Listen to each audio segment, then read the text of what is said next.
Yeah, this is our topic for today. How to automate Intune store app creation using the Microsoft Graph API and the PowerShell. If you're an automation person, this session is for you. If you ever tried the API, if you use like PowerShell for coding, if you uh, if you're a person who automate the stuff, like you can just follow me here. So before we start, I'm Sujin. This is my LinkedIn handle. I do have almost 10 plus years of experience in the industry, and basically mainly work on the DevOps and VMware cloud and the Intune and automation stuff, right? So I will go to the next slide. So these are my agenda for today. I will discuss what exactly API and what type of API protocols are available currently, and I will show a diagram of API that will give more understanding how does the API would work. And later we will come to the Microsoft Graph API. I will explain what exactly the Graph API means and what exactly inside the Microsoft Graph API. End of the session we'll have a demo. I have two demo scheduled today. One will create an app with the Microsoft Graph API, like I said, and the second one is the same thing. I will create using the PowerShell code. I'll write the code in front of you. I will show what are the URL you have to use when you work with the Graph API. All right, I believe before we start using or before we start learning the Microsoft Graph API, you should have little idea what exactly the API means. Without having an understanding about the API, you will not be able to grab more idea, or you would not be able to have good understanding about the uh, Graph API or Microsoft Graph API. That's the reason I have included this topic here. What's an API? What does it mean by an API? APIs are the mechanism that enable two software components to communicate with each other using a set of definitions and protocol. I already told you in my agenda that I have included the protocols in my session. So I will explain what exactly the protocol means in my next slide. But you just understand APIs mechanism that enable the communication or two software component, right? And it communicate each other, right, using a protocol. That's it. It's very simple. You heard it right. It's very simple to use. It's very simple to learn, right? If you're new to API, don't worry. So API stands for what? Application Programming Interface. That's a full form of API.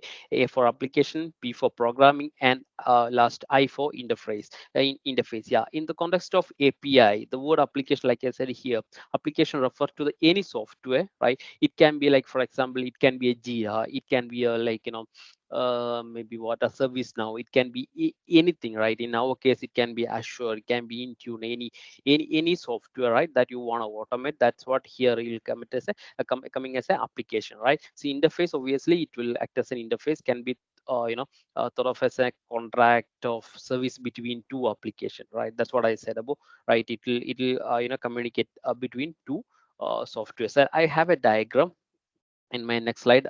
It will give more understanding about the API.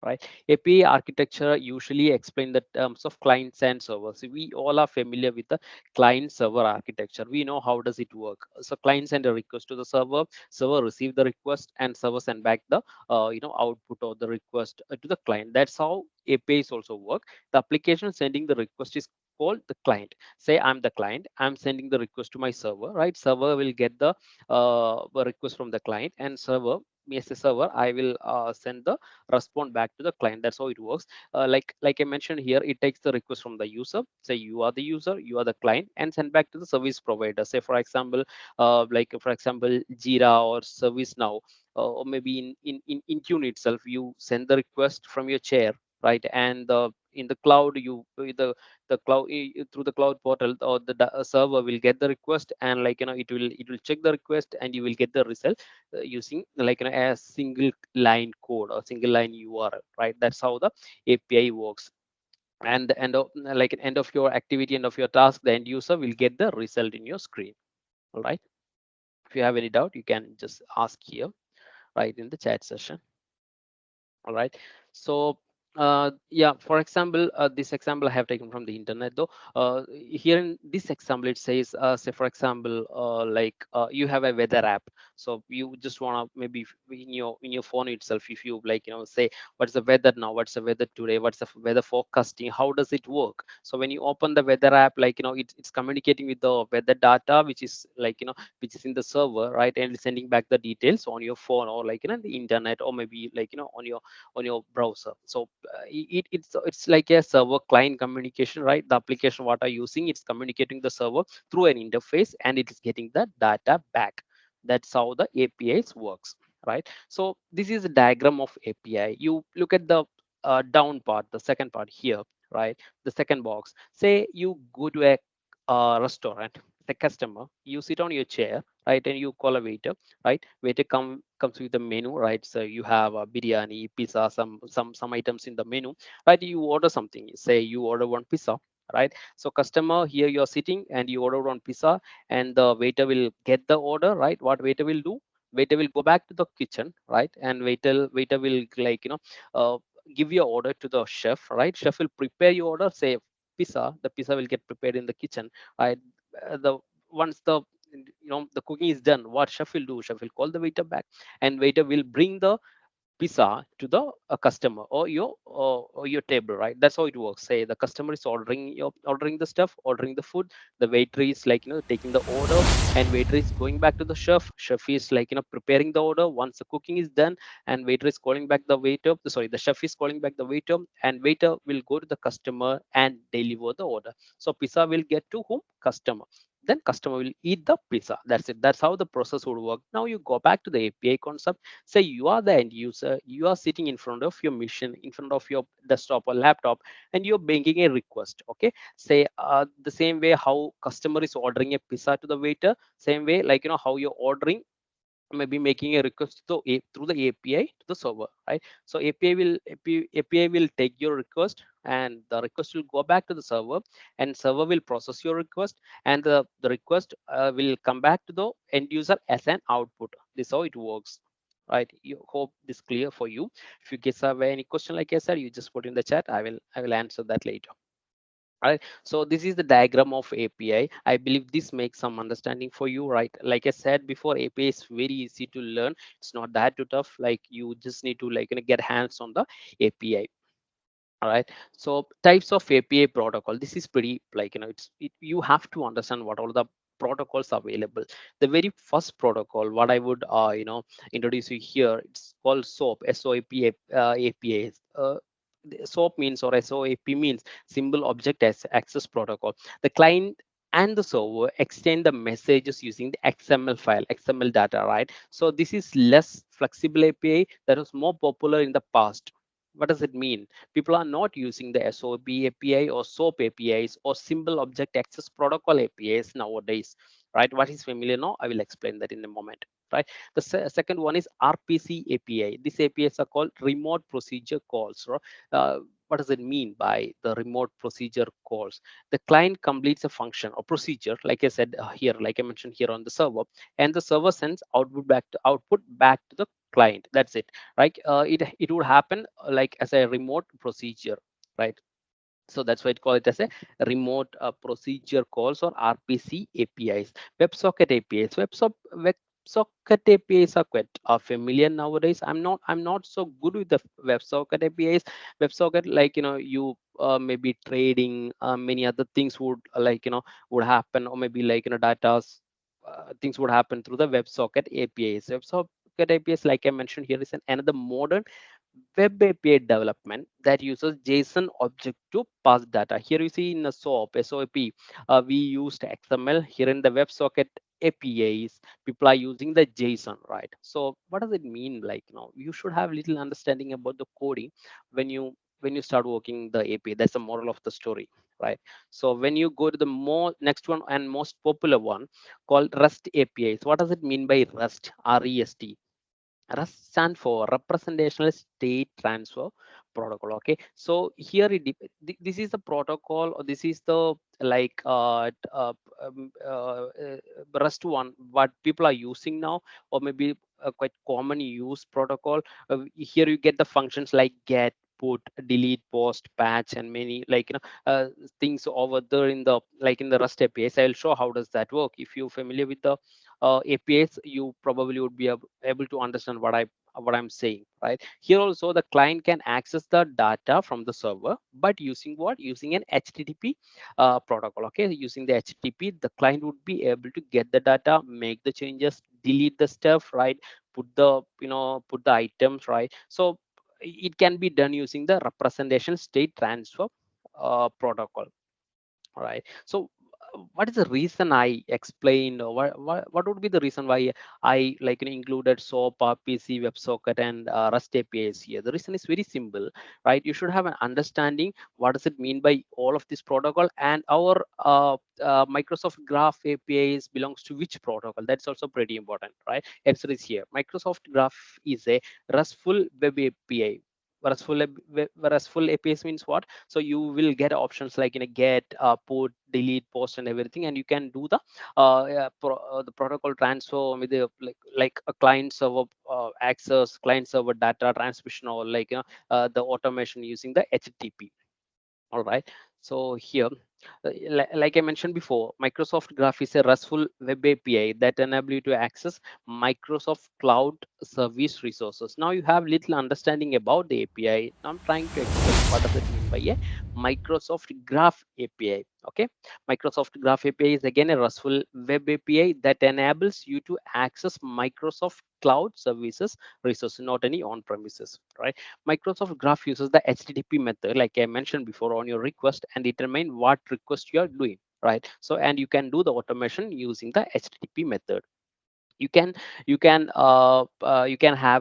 use the get method, post method, patch method, put method, and the delete method. So mainly people are using the get and post method, right? When you want to patch something, when you want to make some changes, when you want to put something, you will use put method. And obviously when you want to delete something, or using your automation or using your API, you can use the delete method. But here in our case, we just need the get and post method. All right. So post, patch, and put methods require a request body. What does it mean by a request body? Where you can put? I will show that in maybe in a couple of seconds.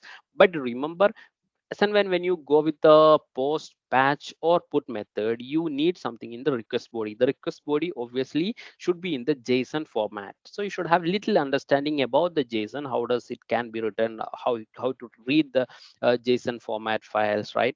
Everything should be you should have little understanding about it, right? So but if you don't know, it's fine, but you just remember, when you go with the post or patch or put method, right, you should have something in the request body, right? Microsoft Graph currently support only two version. One is version 1.0 and another one is beta version 1.0. So beta means what? It's not widely available for the public. It's currently in the preview, but the version V 1.0, it's available for the public, and things are available. You can do your testing, you can do everything with the version V 1.0, but not with the beta.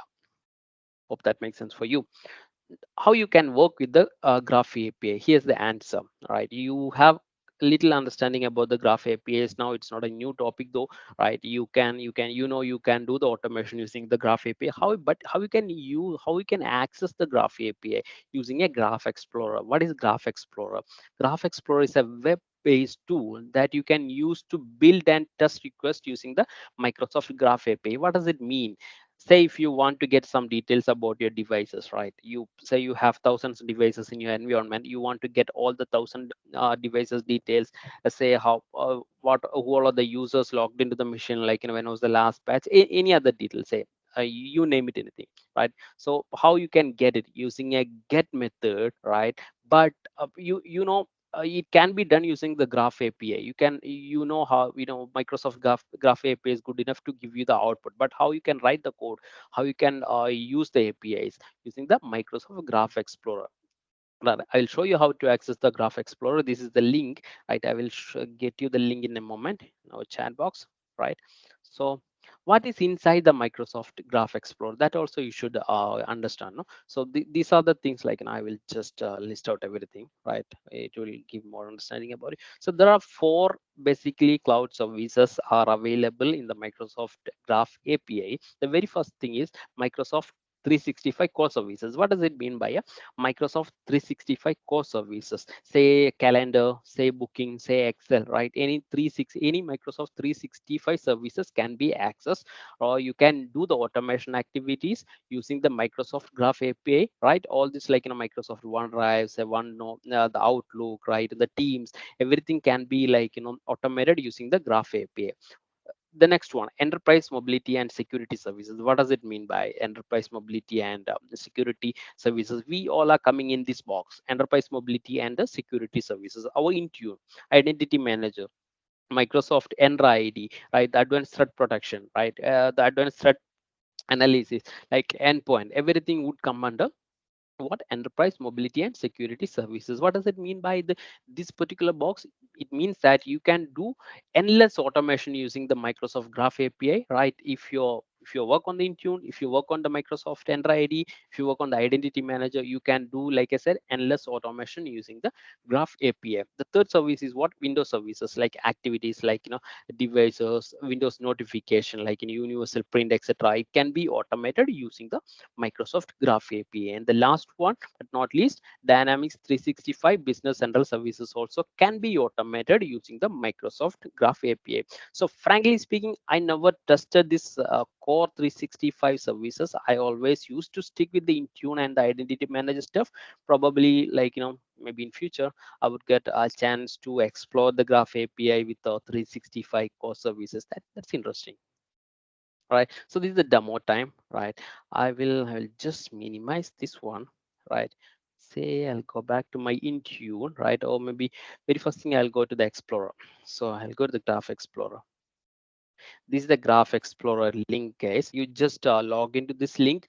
You will get you will get a web page like this. What you people see here, right? I will open like this Graph Explorer. I'll just open the Graph Explorer. So as soon as you open, right, it will start with some messages, right? Later it will ask you to log in. You see, I logged in already here, but if you're a new user, it will ask you to log in, right? Once you log in, like, once you click on the login option, it will ask you to put your username and password. Probably if the MFA is enabled, like, depends on on your organization security, you probably have to follow that. Once that is done, you will get in, right? You will get into the Graph Explorer. Say if you're not logged in with enough privileges, enough admin access, what will happen? You will not be able to call the Microsoft Graph APIs, right? So you see the window here now. So like I said, this is the HTTP method. This is the HTTP protocol, HTTP method, right? What we are using. The very first thing is get. The second one is post, put, patch, and delete. We have 5 methods here. Like I said before, we generally work with the get or post method, right? Put, patch, delete also can be done, but when you do with the post or put or patch, you need to put a JSON input in the request body, right? I will show you how it can be done. This is the one example. For example, maybe before moving to the app, I will just say, like, device management or something. No, I will say beta, and say devices. Okay, and I'll say get. You see, here I am using the get method. I'm in the beta version, and I'm saying this is quite common, right? HTTPS graph.microsoft.com, right? Here you may change the endpoint, other details. Say you can change it to version like v 1.0, and whatever the details you want to fetch, you can go inside devices or device management, whatever, right? When you run query here, you see the option called run query, right? So you will get a message, right? If that works fine, say that okay, so and so, like, output code here, I get the 200, which means that the like our testing was done, and you see the result here, right? This is going to be your output. You see, say for example, if you wanna automate the things here, right, you can just fetch the display name from here, and, like, using the API call, and you can do the more automation. right? So, and before doing all these things, you should understand one thing: you should have enough permission to do all these things. If you don't have the enough permission, when you run this query here, you will get a forbidden error. So what does it mean by a forbidden error? Forbidden error means that you don't have enough permission, right? You don't have enough access to do the automation using the API, right? How you can identify whether I have the automation or not, sorry, the whether I have enough permission or not? Very simple. When you run the query, you will get error if you don't have the enough permission, right? How you can identify what permission I need? When you click on the modify permission, it will say that what all of the permission you need. You see this device read all. This permission is right mandatory to work on this particular key, right? Devices.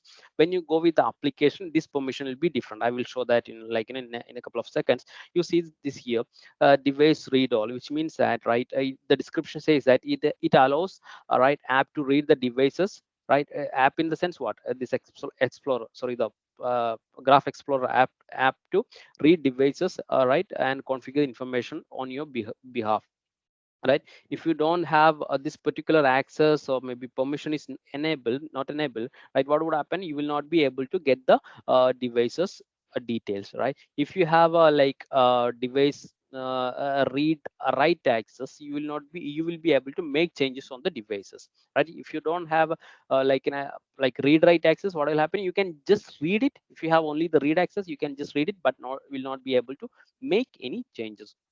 I think that makes sense for you, right? Now we'll go to our project.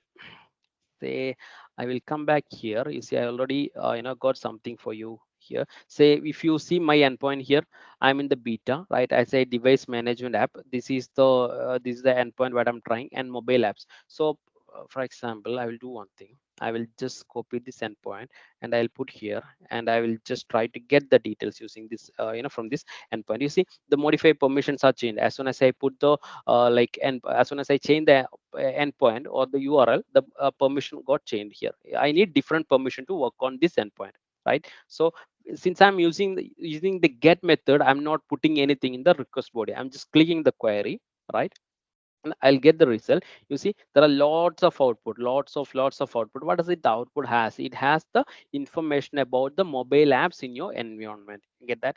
Right. So it's a huge output. You have to segregate. You have to filter it from this output. Say if you're new to the Graph Explorer, how you can get all these URLs or endpoint? It's very simple.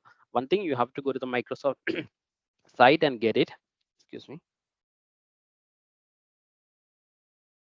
The second option here itself in the left hand side, you can see the endpoint details here. So for example, if you want to explore the Microsoft Edge, you just go inside the Edge option. Here there are four options what Microsoft has given you, right? You using this get method, right? When you click on it, right, you can just get the details of this Edge details. When I run the query, probably I'll get the error.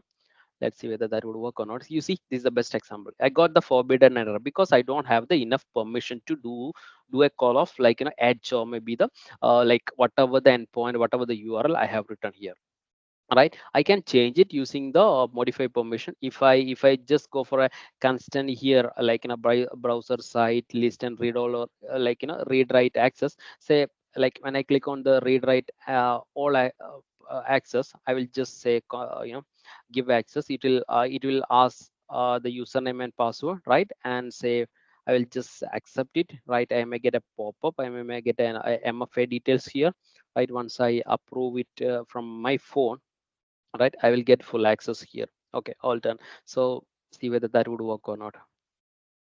Yeah, it worked. You see, that's how the access would work. But again, since I'm the global administrator, I have the privilege to give access for myself, right?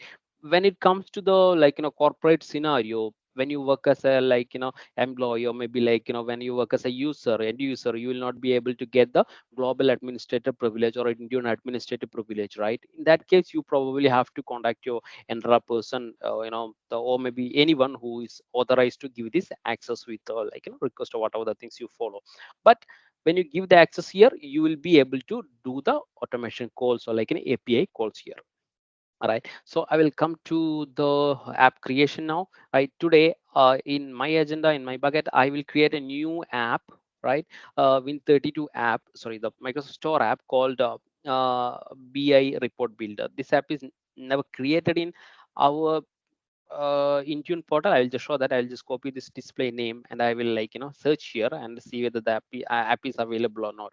No application is found yet, right? This is clear for you, right? So now what I will do, I will come to the Explorer, Graph Explorer, right? I will just try to explain what I have written in the request body here. You see, the O data type is mandatory, no doubt at all. So here is specify, right, what type of application you're looking for, what type of application you're working for, right? It's Winget app, no doubt in that, right? If you guys are familiar with the store app, you know what does it mean by Winget app, right? I'm not explaining that now. This display name, you can change it whatever. Say for example, I will say test, right? So Power BI report builder test, this is the new name I'm giving now, right? Maybe like I will say test 31, I'll just put today's date or something, right? Whatever. And the description also you can put something, right? I'm putting Microsoft Graph API testing. Maybe I will say user event uh, testing, right? All right. So the publisher obviously going to be Microsoft. This the package identify number is pretty important. Without this package identify number, your application creation will not work. Now the question would arise: how to get this package identify number? There are multiple method, guys. One thing, you can go to the Microsoft site or Power BI developer page and get the package identify number. Or the very easiest method, you know what? So I will come here in the portal, right? I will add Win32 app here, sorry, the store app here, and I'll say select. Say for example, I will say Power BI. Was that Power BI builder, right? This was the one what I was creating. I'll just say select. See, package identify now, package identified number, package identify value, you will get it directly from the Intune portal, right? Or else you can get it from the developer website as well. So this is how I got it. I just added this package identified number in the request body, right? Owner is obviously I have put my name, right? Install experience, you can change it. You can do like endless details over here. So what does it mean by endless details? Say for example, like when you create an application manually, you fill all these details, right? So installation behavior, I put it as a user. Maybe when I change it to system, it will the application will create as a system application, right? You can add the category, if you can add the logo, like you can add the developer details, you can add the privacy URL details. Everything can be added here in the request body. I'm not adding everything here. I'm just trying to create an application with a minimal input. Okay. What I will do here, everything I just checked Microsoft Graph beta devices. This is the URL, right? And like OData type is correct, and number I have given. Owner is myself, and installation behavior is user, right? Oh yeah, the JSON details are correct now, and I have enough permission as well. Now what I will do, I will just run a query. Now you see it's created and it's completed with a message called 201. What does it mean by 201? Which means that it's created successfully. You see a message response preview here. I will just copy this response preview and I'll put it in the my uh, code, Visual Studio Code. I will just replace it here, and you see you can just see the output here.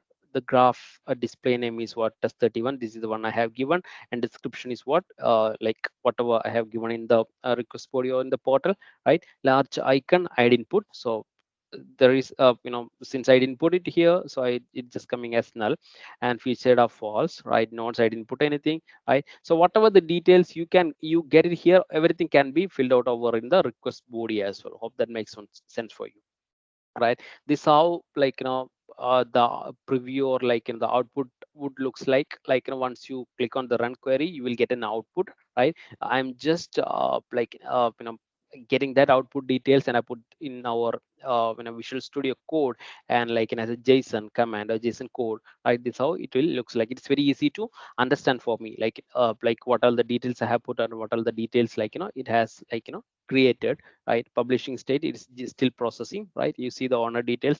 Developer, I didn't put anything, I didn't put any nodes, right? I didn't add most of the details. So half of the details are null. Okay. I will go back to the Intune portal now. I'll just say Power BI reporter. right? I'll just cancel this. I didn't create Power BI yet. I will just go back and I will just refresh it. You see, Power BI reporter builder test 31 is created here. See, the app type is what? Microsoft Store App New, right? It's not at assigned. So assignment also can be done using the automation. Probably in the next session, I will explain that. When it comes to the assignment, you have to deal with the more API calls. Like you need to get the like in a device, sorry, the collection or the group details. You have to get more details than this, like to do the automation or maybe the API calls with the assignment activity, right? When you double click here, you get the details. Go to the property, you see this is the application name and this is the description, right? Publisher is what I have given, Microsoft. Just compare this. Publisher is Microsoft. Package identify number, this I have hard coded this. You see this, right? Installer type, it's like it's come as automatic by default. Run as type user, right? Run as type is installation behavior is user, right? And honor is like Sujit Nelladu, this is my name, and I didn't assign to anything. I didn't add any scope. I didn't add any law. I didn't add any note, right? And no developer information, no privacy URL information URL, nothing is added. You can add all these things using the JSON code here in the request body, right? That's it, guys. Now you have created this app using the Graph API. Now, how it can be done using the PowerShell? That's what I'm going to show you, right? I will just delete this application because, right, the reason why I delete, right, it may throw you an error, right, when you create the same application using the same details. I'll just create it, right? Now I'll just refresh it. There is no app called Power BI Report Builder. Now it's again, we're going to create it from the scratch. Again, I will go back to the my code, Visual Studio code. This is the PowerShell code I have written. You see, I already told you should have enough access to work on the Graph API, right? So very first thing, before you before you work with the before you automate the things with the PowerShell, you have to connect to the Microsoft Graph using the connect mg graph. This is the command. I just gonna ping you here, right? So connect mg graph. When you click, when you do the connect mg graph, it will ask you to log in with your user id. It will ask you to put your password. It will it will pop up probably the mfa everything. Once it's all done, you will get access to the Microsoft Graph using the PowerShell, or maybe the connect mg graph module. You see here, Microsoft Graph PowerShell support two types of authentication, right? So one authentication has to be done, no doubt at all. So why did I put the scope here? I'm just trying to explain the code for you, right? So without scope also it should work if you have the enough access, but I always would recommend to go ahead with the scope, because that would make your life more easy. So you see, I know I'm gonna deal with a device management app, and I know I need the read write all permission, right? So this is mandatory to have this permission. So what I did, I just defined the scope with the connect mg graph. So when you do the connect mg graph, it will connect to the like I said, the what 365 or maybe the Microsoft Graph, right? So with this particular with assign the permission, right? Now your life is more easy. You can do the automation stuff, right? So create app, a dollar create app URL. What does it mean by this particular URL? This is the URL what I have put here in the Graph Explorer. I have taken the same URL here, right? I'm gonna communicate or maybe connect with the same URL using the PowerShell, right? Again, come back to the code, right? I just define this or maybe assign this URL into a variable called dollar create app underscore URL. I will call this URL later, right? Now you see the request body. This indentation is pretty important here, even in the request body as well. When you go to the Graph Explorer and put the request body here, right? This indentations, all this double quotes, commas, everything is important. So for example, if I take out the comma, or maybe if I put something else instead of comma, it will not work. It will throw an error. So you must have a clear understanding about the indentations as well, right? PowerShell is not so strict with the indentation, but when it comes to the body part, right, request body part, it's gonna be the JSON input, right? So the indentations are pretty important. I will show you. I have a trick. I have a shortcut to get this indentation request body. I will show the that trick, or maybe the easiest method end of this session, right? So here we see I am defining the body like as an array, like with an at symbol here, and I'm like I'm defining the or data type like the same way what I put here in the body right here, Microsoft Graph Win Get app, like the name, everything, no, but whatever I have defined here, I'm going to define here in the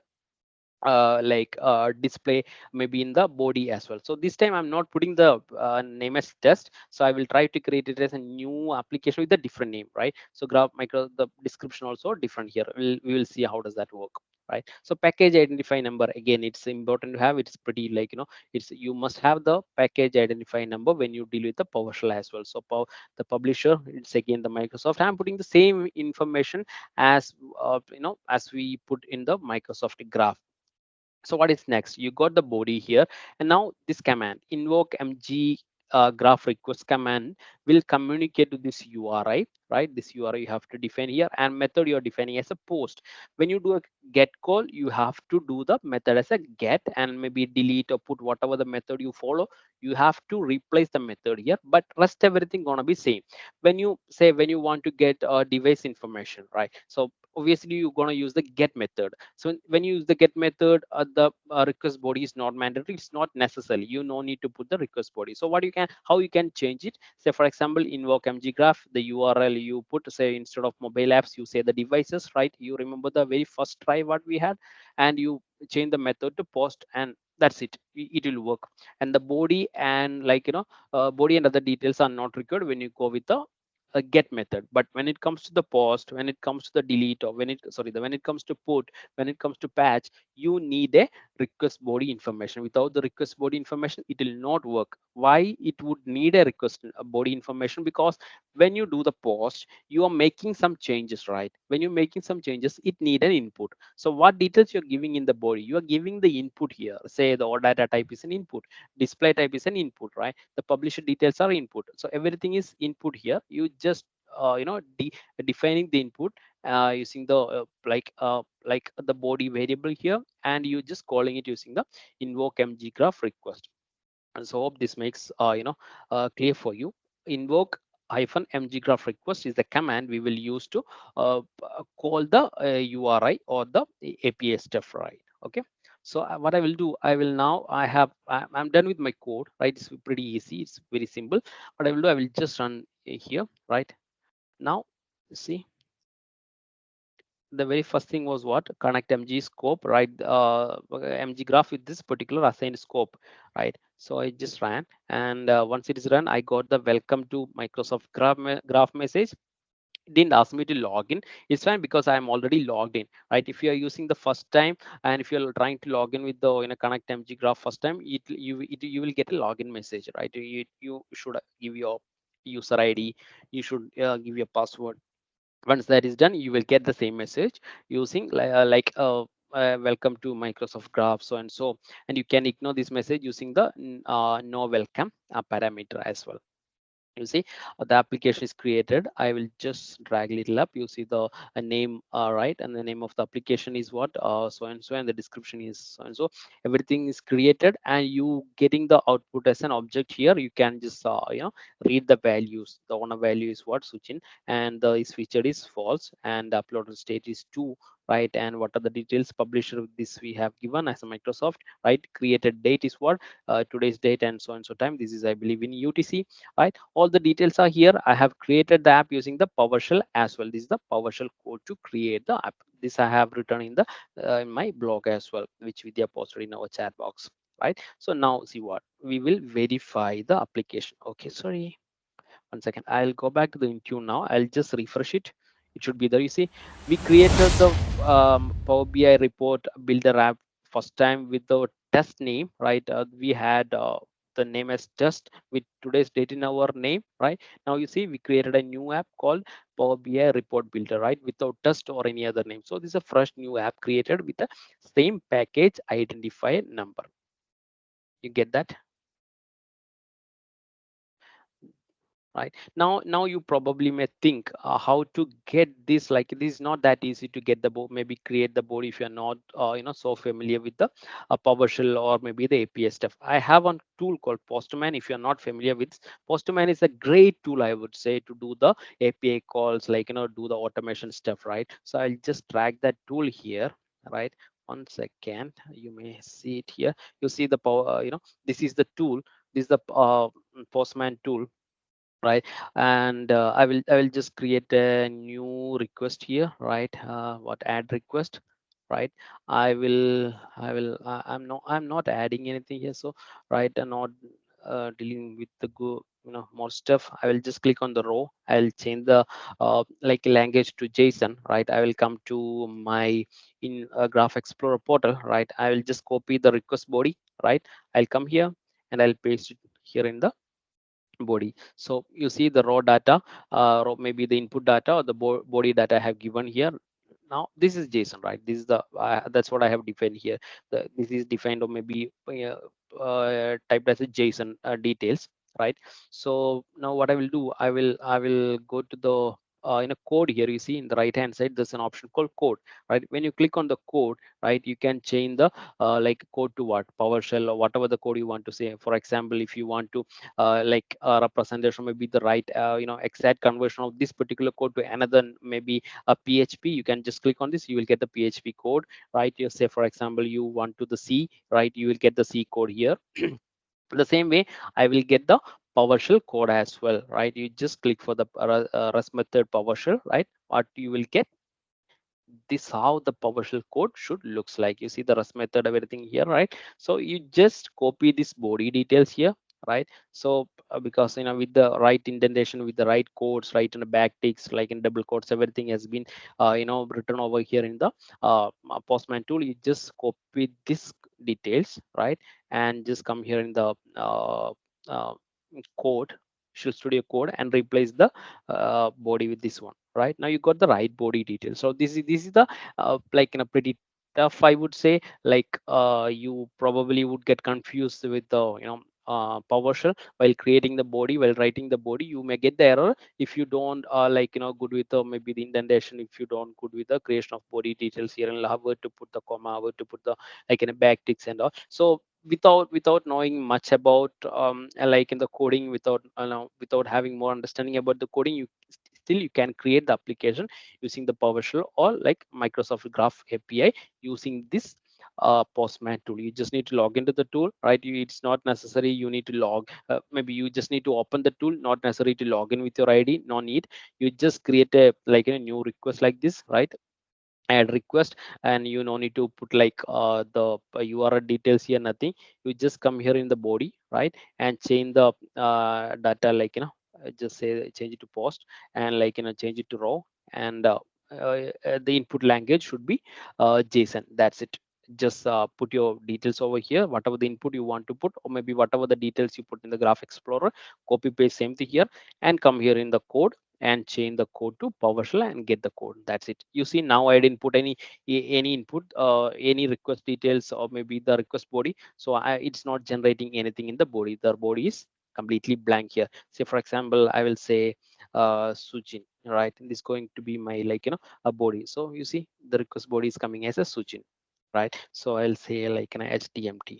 It's changed to HTMT. That's how the body would get changed automatically. You can just copy this, right, with the right indentation, and you can do the automation as well, right? So I believe that's it for today. I'm done with my session. If you guys have any question, feel free to ask, right? Maybe you can reach out. Yeah, go ahead. Could you please show once again, like how did you generate this body for this particular example using Postman? Sure. For example, again, I'm in my Graph Explorer. Okay, so this is the body what I'm gonna use to generate or create the application, right? I'm done with this body creation in my Graph Explorer, because in Graph Explorer by default it will take the JSON itself. So you probably no need to do much indentation over here, because if you're doing something wrong, right away you will get the error. But when it comes to the PowerShell, it will not like that, because when it comes to PowerShell, see, you are considering or like putting it as a JSON in the PowerShell. PowerShell is not by default, PowerShell is not capable to read the JSON. You know that, right? So you have to like put it in a codes, like backticks, everything. You have to define it here. So what I will do, I will just copy this request body information or the JSON input. I will just copy it, and I'll come to the postman, right? Say this is a postman. I will just create a new request, and you, it's not necessary to put the URL details here because you're not going to make any calls, right? So I'll just come to body here, and say for example I will start again, right? Come to new collection, right? Add request, right? Lots of API calls here. I will just come to body, right? Say click on row, right? And when you click on row, you will get option to change the language here. You should select the JSON. If you select the Java, your like input will be in the input details will be in the JavaScript. But so now to work with the API, you should need the input in the JSON, right? Request body in the JSON format or JSON language. Say you select the JSON here, and you paste the details whatever you got it from the graph explorer, or maybe whatever you have written here in the API, or maybe the postman itself. You can write it write it in the postman itself. It's not necessarily that you have to write it on the graph explorer and copy paste here. No, it's not like that. You can do it from here itself. Now you do one thing, right? You get the details here, you paste it here, and you come here in the right corner, right? This called code. Just click on the code, right? You will get the details here in the code. When you click on the code, right, you will have option to change the language. Since we are going to automate the stuff using the PowerShell, you should select the PowerShell. Say if you're using the Python automation, you have to choose the Python and get the payload information like this. But in our case, we're gonna use the PowerShell, so I will just select the PowerShell. Right, you will get the body details here with the right indentation, everything. You see, backtick, everything has been added automatically. When you check the JSON input or in the request body information, there is no backtick, there is no like multiple like double quotes or nothing, right? Multiple like at information is not there, like this parameter details are not added here in the JSON because that is JSON, not the PowerShell, right? When it comes to the PowerShell, it's mandatory to define the things or define the stuffs into a variable, and it's mandatory to put the variable or maybe the JSON data in a backtick or information backtick codes. So yeah, this is the method how we can generate the body using the postman. Any doubt? Did I answer your question? Thank you very much. Yeah, thank you very much. Permission, we have PowerShell command. Let's see automate, right? Like quest do we have it's a great question. We had previously, but that is deprecated now. Now we have to go ahead with this particular module which I showed you, right? Connect MG graph. You see the screen, correct?